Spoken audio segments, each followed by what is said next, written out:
तो आजकल देखिए कोमल कोमल पत्ते काफ़ी बढ़िया हो रखे हैं भाई इस बेल पे।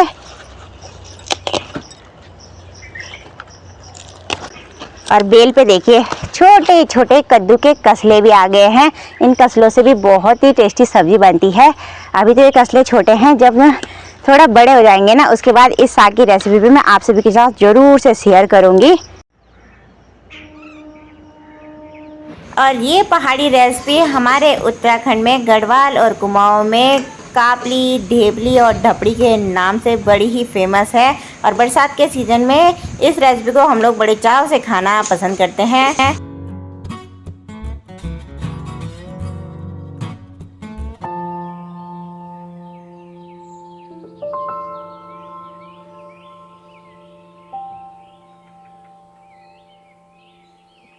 मानसून के दिनों में हमारे पहाड़ों में खूब बारिश होने लगती है। इसी के चलते हमारे खेत खलिहानों में ना बरसात के सीज़न में होने वाली बेल वाली हरी सब्जियां भी बहुत ज़्यादा संख्या में उगने लगती है।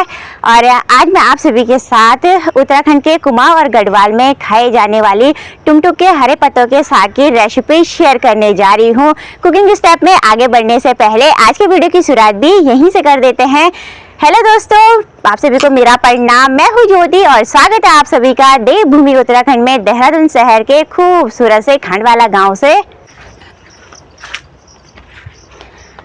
अब हम लोग जितने भी तरह का खान पान बनाते हैं वो ऑर्गेनिक और साथ ही घर का फ्रेश बनाते हैं।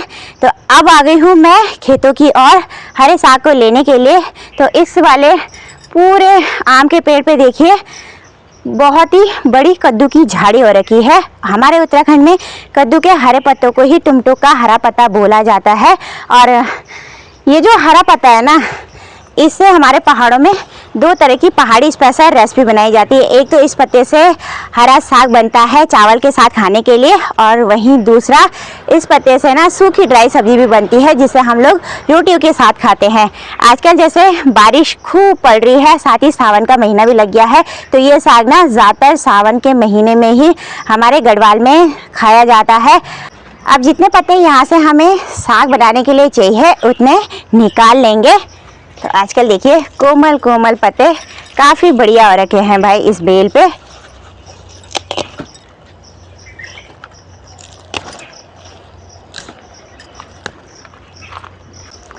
और बेल पे देखिए छोटे छोटे कद्दू के कसले भी आ गए हैं।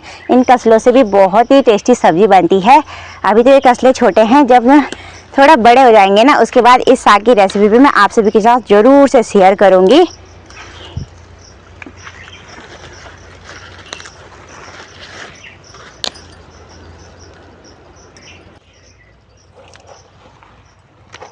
कद्दू की बेल से देखिए मैंने एक मुट्ठी के करीबन पत्ते ले लिए हैं साग बनाने के लिए। और सामने की ओर के खेत में देखिए अलग अलग तरह का साग बोया हुआ है। इस खेत में भिंडी भी बो रखी है। इसी के साथ साथ आगे की ओर ना मक्का, अरबी और आगे की ओर मिर्च भी लगाई हुई है। और इस खेत का माहौल काफ़ी हरा भरा हो गया है भाई।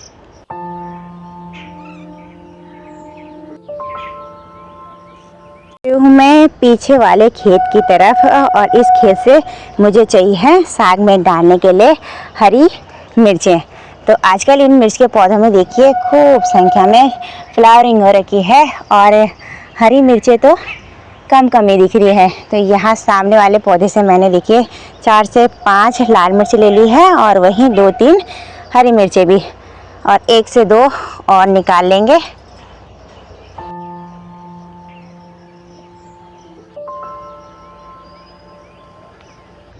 साग को लेकर मैं घर पे आ गई हूँ और साथ ही मैंने इन सारे पत्तों को ना 3 से 4 पानी से धो दिया है। खेतों में इन पत्तों पे हरे कीड़े के साथ साथ काफ़ी धूल मिट्टी जमी रहती है, तो 3-4 पानी से धोना बहुत ज़रूरी होता है बनाने से पहले। अब इन पत्तों में ना बाहर तरफ ऐसे कटीलेदार ये रेशे होते हैं, तो इन रेशों को भी निकालना बहुत ज़रूरी होता है।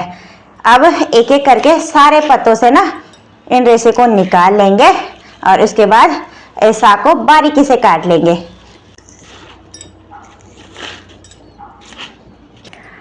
सारे पत्तों से मैंने इतने देखिए कटीले रेशे निकाल लिए हैं। ये रेशे इतने ज़्यादा हार्ड होते हैं कि साग का ना स्वाद ही बिगाड़ देते हैं, इसलिए इन्हें निकालना ज़रूरी रहता है। अब परात में रखे हुए सारे पत्तों को हम चाकू की मदद से बारीक करके कुछ ऐसा काट लेंगे। और जितना ज़्यादा हम इन पत्तों को बारीक काटेंगे ना, उतना ये साग बाद में खाने में स्वादिष्ट होगा। दोस्तों, कद्दू एक ऐसा साग है जिसके पत्ते, डंठल, फूल और जो फल होता है ना, इसमें इन सब की ना हमारे पहाड़ में पहाड़ी स्पेशल अलग अलग तरह की सब्जी बनाई जाती है। जैसे कि ये हरा साग है तो भाई पौष्टिक गुणों से भरपूर रहता है।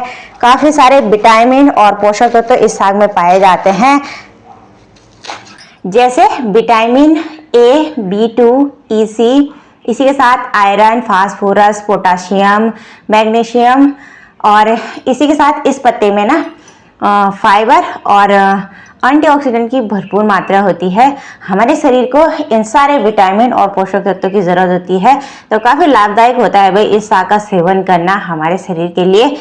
अब आ गई हूँ मैं अपने छोटे और प्यारे से रसोई घर में, रायवाला में। इस रसोई घर से ये मेरी फर्स्ट कुकिंग वीडियो है। यहाँ पे मैंने इस प्लेट में हरी मिर्च और लहसुन भी काट ली है। आज की कुकिंग हम लकड़ी वाले चूल्हे पे नहीं, गैस वाले चूल्हे पे करने वाले हैं। कढ़ाई मैंने चूल्हे पे चढ़ा दी है, एक बार गैस को ऑन कर लेते हैं। और इस हरे साग को बनाने के लिए जितनी भी सामग्री की ज़रूरत है वो मैंने यहाँ पे पहले से ही निकाल के रख दी है। अब कढ़ाई को गरम होने देंगे। तो यहाँ पे देखिए कढ़ाई भी बहुत तेज गरम हो गई है। इस कटोरी में मैंने ले रखा है सरसों का तेल।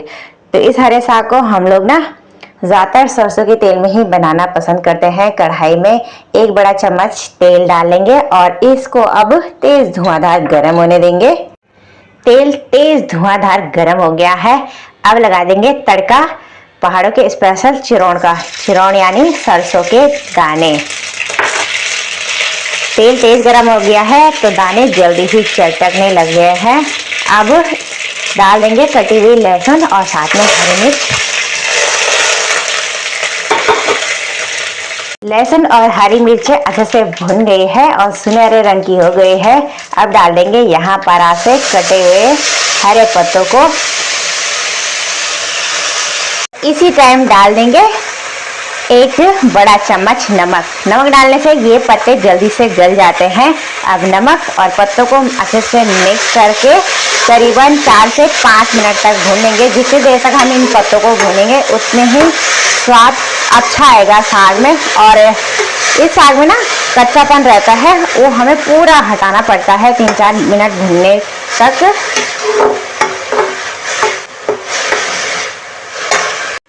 3 से 4 मिनट हो गए हैं साग को भूनते भूनते। और ये जो हरा साग रहता है ना, इसके पत्तों में अपने आप में भारी मात्रा में पानी होता है। और अब हम ना ढक्कन डाल के करीब 2 मिनट तक इस साग को कुक होने देंगे। करीब 2 मिनट और हो गए हैं साग को पकते हुए। अब एक बार थाली हटाकर चेक कर लेंगे कि साग गला कि नहीं। तो यहाँ कढ़ाई में देखिए साग की मात्रा घट के काफ़ी कम हो गई है। और अब इस स्टेज में हम डाल देंगे इस साग में मसाले। इस कटोरी में मैंने अपने पहाड़ों के ही ले रखे हैं। ये घर के पेवर ऑर्गेनिक हैं और ओखल में कुटे हुए हैं। तो इनका जो खुशबू है ना वो बहुत ही अच्छी आती है भाई। तो यहाँ पे मैंने 1 चम्मच हल्दी डाल दी है और यहाँ पे मैंने 1 चम्मच डाल दिया है धनिया और जीरा पाउडर। लाल मिर्च पाउडर का इस्तेमाल मैं नहीं करी हूँ क्योंकि मैंने हरी मिर्चें डाली हुई हैं। और साथ ही डाल देंगे इस कटोरी में बना हुआ आटे का घोल। ये साग काफ़ी पतला होता है तो इस साग में गाढ़ापन लाने के लिए हम ना घर के गेहूं के आटे का इस्तेमाल करते हैं। यहाँ पे मैंने 1 बड़ा चम्मच आटा घोल बना दिया है। और अब हम डायरेक्ट डाल देंगे बनाए हुए घोल को। अब साग के साथ ना मसाले और घोल को अच्छे से मिक्स कर लेंगे और इस साग को करीबन 5 मिनट तक और पकने देंगे। इसी स्टेज में हम डाल देंगे साग को पकाने के लिए पानी। आज का साग मैं 2 लोगों के खाने के लिए बना रही हूँ तो इसलिए मैं इस बड़ी सी कटोरी से 1 कटोरी ही पानी डालूंगी साग को कुक करने के लिए। आप अपने फैमिली के हिसाब से साग लीजिएगा और साथ ही पानी की मात्रा कम ज़्यादा रखिए। पानी के साथ मैंने इन सारी चीज़ों को अच्छे से मिक्स कर लिया है। अब थाली डाल के इस साग को 5 मिनट तक और पकने देंगे। जब तक साग बनके तैयार होता है तब तक ना हम कुकर में चावल धो लेते हैं पकाने के लिए। तो यहाँ मैंने एक बड़ी कटोरी चावल डाल दिया है। अब इन्हें एक बार हम वॉश कर लेंगे। चावल धुलने के बाद मैंने कुकर में ढक्कन भी लगा दिया है और अभी दूसरे वाले चूल्हे पे पकाने के लिए भी चढ़ा दिया है। साग को पकते हुए 5 से 10 मिनट हो गए हैं। एक बार थाली हटाकर देख लेंगे कि हमारा साग गला कि नहीं। तो यहाँ देखिए साग से ना जितना एक्स्ट्रा पानी था वो सारा सोख हो गया है और लटपटा साग बनकर हमारा ना तैयार हो गया है। और पत्ते देखिए अच्छे से गल गए हैं। ये देखिए जी हाथ पे अब मैश होने लग रहे हैं।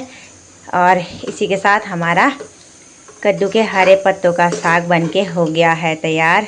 और साथ ही देखिए कुकर में 2 सीटियां भी आ गई हैं। चावल भी हमारे बनके तैयार ही हो गए हैं।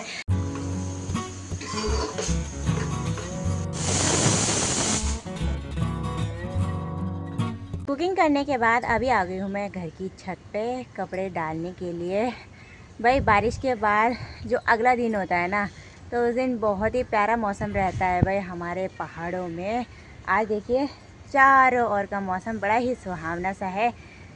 बादल भी लगे हुए हैं आसमान में और साथ ही अभी देखिए आसमान से बादल छट गए हैं तो धूप भी खिल गई है। और इसी के साथ साथ ना यहाँ खानगांव के चारों ओर ठंडी ठंडी तेज हवाएं भी महसूस हुई हैं। इसी के साथ पूरे खानगांव और चारों ओर की पहाड़ियों का माहौल कुछ ऐसा है। पार साइड की पहाड़ियों में देखिए धुंध भी छाई हुई है और आसमान में देखिए उस साइड से बादल इतने ज़्यादा छाए हैं कि फिर से ना बारिश आने की संभावना हो गई है। ये वाले खेतों में देखिए आजकल लगातार बारिश पड़ने के बाद खूब हरियाली बढ़ गई है। उन खेतों में ना चरी वाला घास बोया हुआ है तो भाई घास भी काफ़ी बड़ा बड़ा होने लग गया है। अब खाना अब मेरे बेटे अयांश के स्कूल से आने के बाद ही हम लोग खाएंगे और 1 बजे के आसपास उसके स्कूल की छुट्टी हो जाती है। दिन के लगभग 1 बज गए हैं। इसी के साथ अयांश भी आ गया है स्कूल से घर और घर आने के बाद ये फ्रेश भी हो गया है और अब हमारी हो गई है लंच करने की तैयारी। अभी तक मैं अयांश का ही इंतज़ार करी थी कि कब मेरा बेटा आए और उसके बाद हम लंच करें। तो चलिए अब मैं दोनों के लिए लंच परोस देती हूँ एक बारी में।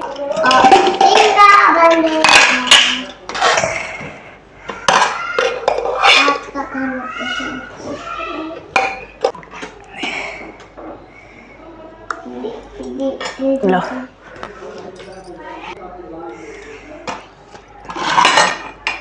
दोनों के लिए मैंने लंच भी परोस दिया है और इसी के साथ देखिए मैंने इस कटोरी में प्याज और हरी मिर्च का सलाद भी ले रखा खाने के लिए। ऐसा जैसे गर्मियों के दिन है तो भाई खट्टा खाने का तो सभी का मन करता है। तो इस कटोरी में मैंने दही ले रखी है।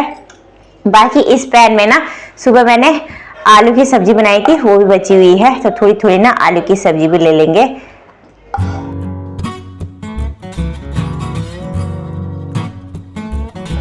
अयांश बेटे ने तो खाना भी शुरू कर दिया है और जब भी मैं अपने पहाड़ का खान पान बनाती हूँ तो अयांश को बहुत ज़्यादा पसंद आता है। कैसा हो रहा है अयांश? गजब का है, गजब कर रहा है। Thank you. तो मेरा बेटा भाई नए ज़माने का है लेकिन खान पान उसका पुराने ज़माने का ही पसंद आता है ना। तो अब एक बारी में मैं भी टेस्टी से लंच का आनंद ले लेती हूँ। भूख जोरों से लग गई है। टेस्टी से लंच का आनंद मैंने और अयांश ने मिलकर ले लिया है। बहुत ही स्वादिष्ट हो रहा था भाई हरा साग खाने में। दोस्तों जिस तरीके से मैं इस रेसिपी को बनाती हूँ आप भी एक बार ज़रूर बनाना ट्राई कीजिएगा। बहुत ही कम समय में बनके तैयार हो जाता है और साथ ही इस साग को बनाने में ना जितनी भी सामग्री का इस्तेमाल होता है वो घर पे ही आसानी से मिल जाती है। आज की वीडियो को अब इतना ही रखते हैं। उम्मीद है कि आपको वीडियो पसंद आई होगी। अगर थोड़ी सी पसंद आई तो लाइक शेयर कमेंट्स कीजिएगा। चैनल इस वीडियो पे नए तो चैनल को जरूर सपोर्ट एंड सब्सक्राइब करें। मिलते हैं किसी नेक्स्ट प्यारी सी वीडियो के साथ। तब तक के लिए बाय बाय। जय देवभूमि उत्तराखंड।